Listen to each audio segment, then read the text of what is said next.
Hallihallo, meine lieben Freunde, die sich vom Theater auf der Weltbühne nicht blenden lassen, sondern hinter den Vorhang und die Masken schauen. Erinnert ihr euch noch an diese Matches hier?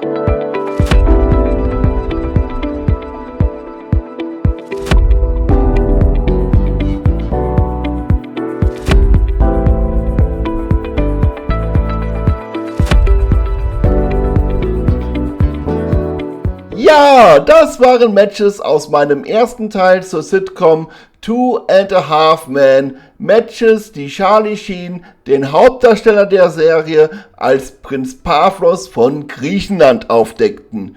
Und im damaligen ersten Teil zeigte ich euch auch, dass der folgende Sohn von Prinz Pavlos, nämlich Prinz Aristides Stavros von Griechenland, zufälligerweise das kleine Plag namens Jake Harper mimt, das in der Serie sozusagen den Halfman darstellt.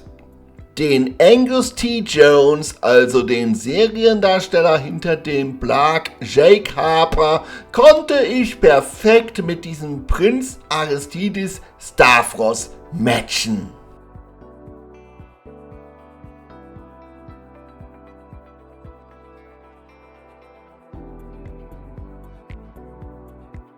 Tja, royaler Vater und royaler Sohn in einer Serie, was für ein eindeutiger Familienrelationsbeweis mal wieder. So viel erstmal zur kurzen Wiederholung, die ich deswegen hier für notwendig hielt, weil dieser erste Teil ja jetzt schon 3,5 Monate her ist. Aber jetzt stelle ich euch die ersten beiden Charaktere vor, die ersten beiden Seriencharaktere, die ich in diesem nun laufenden zweiten Teil aufdecken werde. Hier eine Szene, in der die beiden gemeinsam auftreten. Die Seriencharakterin Judith Harper als Mutter von Jake, gespielt von Maureen Hinkle, und der Seriencharakter Alan Harper als Vater von Jake, gespielt von Jon Cryer. Hey Partner. Hey Dad. Hey Judith, wie war deine Woche? Sehr schön. Bis dann, Schatz. Bis dann, Mom. Danke fürs Herbringen. Du kannst mich mal, Alan. Was war hier letztes Wochenende los? Ich weiß nicht, was du meinst. Ich habe ihm am Sonntagabend was zu essen gemacht, nachdem er hier war. Da hat er mir ein $20-Chip vom Caesars Palace als Trinkgeld geschenkt und gesagt, ich hätte ein hübsches Fahrgestell. Naja, Judith. Und jetzt schauen wir uns einfach mal an, von wem die beiden gespielt werden. Also, hinter Jon Cryer, der den Alan Harper spielt, steckt König Frederik von Dänemark. Interessant, denn wir wissen ja, dass der griechische und der dänische Adel extrem eng miteinander verwandt sind. Deswegen haben ja die Adeligen aus beiden Häusern so oft die Formulierung von Griechenland und Dänemark in ihren Titeln. Und dementsprechend haben wir in der Vergangenheit auch schon oft gesehen, die Griechen und die Dänen kooperieren in ihren Fake-Produktionen, also zum Beispiel in ihren Sitcoms, sehr gerne miteinander. Also nachdem wir im ersten Teil Charlie Harper und Jake Harper als Griechen aufgedeckt hatten, brauchen wir uns jetzt gar nicht so sehr darüber wundern, dass Jon Cryer von einem dänischen Adligen gespielt wird, nämlich von König Frederik. Das ist mal wieder so ein eindeutiger Familienrelationsbeweis.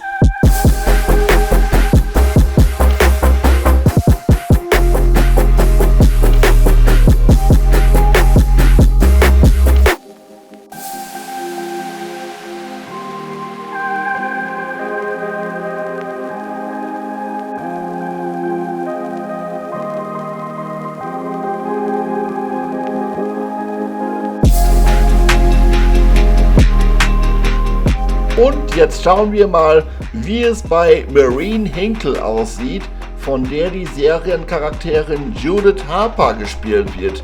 Ja, hinter der verbirgt sich Prinzessin Marie von Dänemark. Das ist die Gattin von König Frederiks Bruder Joachim von Dänemark. So ein Zufall aber auch mal wieder. Dänen und Griechen kooperieren einfach gern.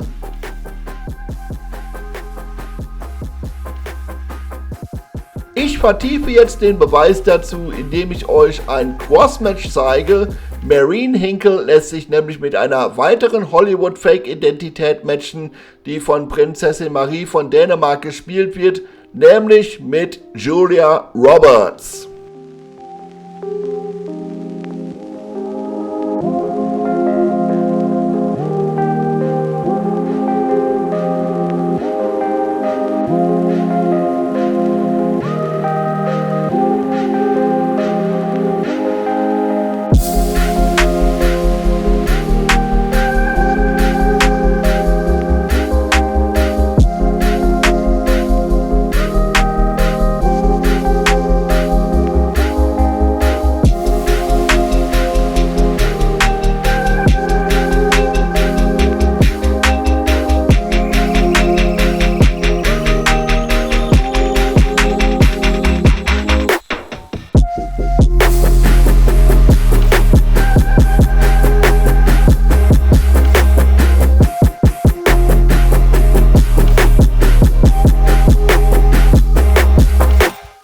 Und hier noch meine Beweise dafür, dass auch Julia Roberts wirklich von Prinzessin Marie gespielt wird.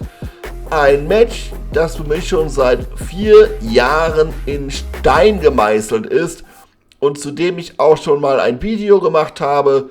Das seht ihr jetzt gerade oben rechts verlinkt.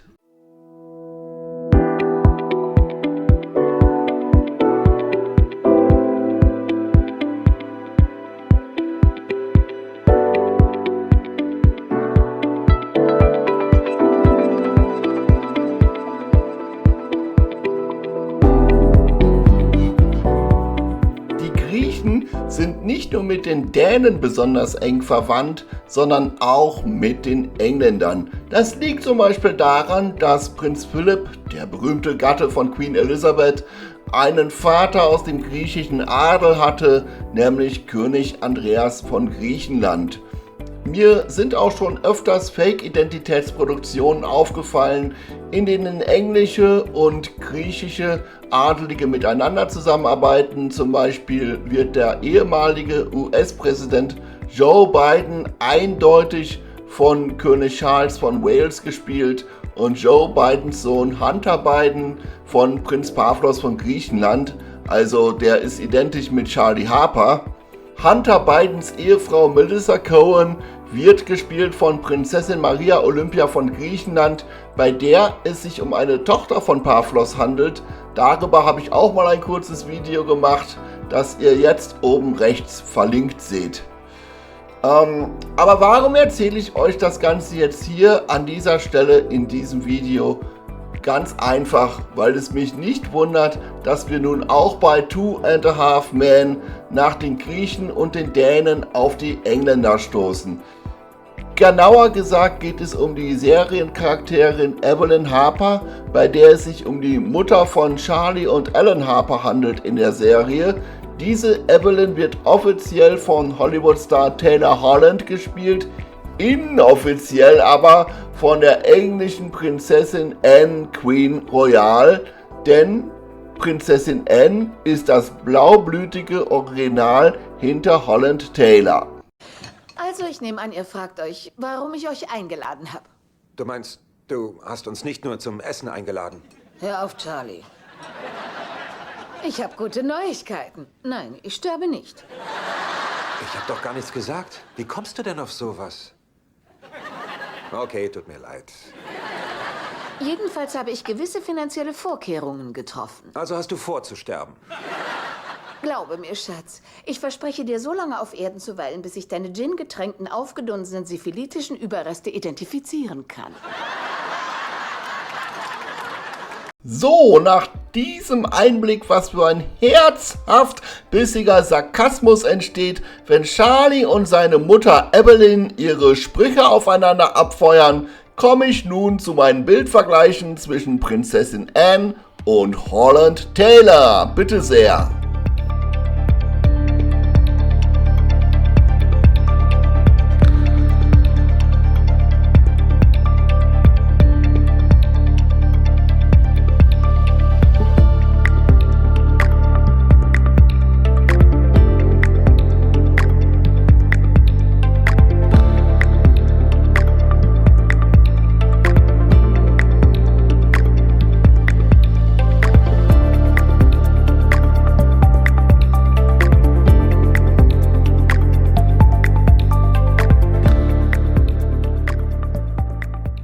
Und auch dazu liefere ich jetzt noch einen zusätzlichen Crossmatch-Beweis. Vor 4 Jahren hatte ich mal ein Video gemacht, in dem ich Carol Burnett in Verbindung zur Fake-Identität Barbra Streisand als Prinzessin Anne aufdeckte. Das Video verlinke ich jetzt oben rechts. Ja, und siehe da, Carol Burnett lässt sich tatsächlich perfekt mit Holland Taylor matchen.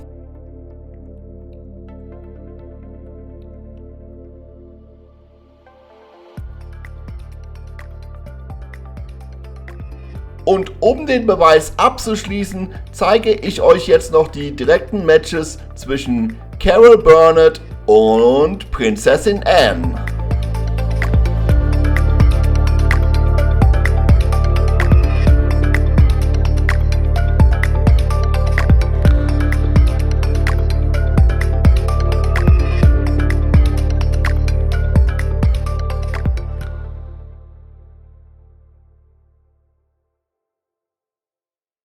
Damit habe ich meine Pflicht für heute mal wieder erledigt und verabschiede mich von euch. Tschüss, euer Somni.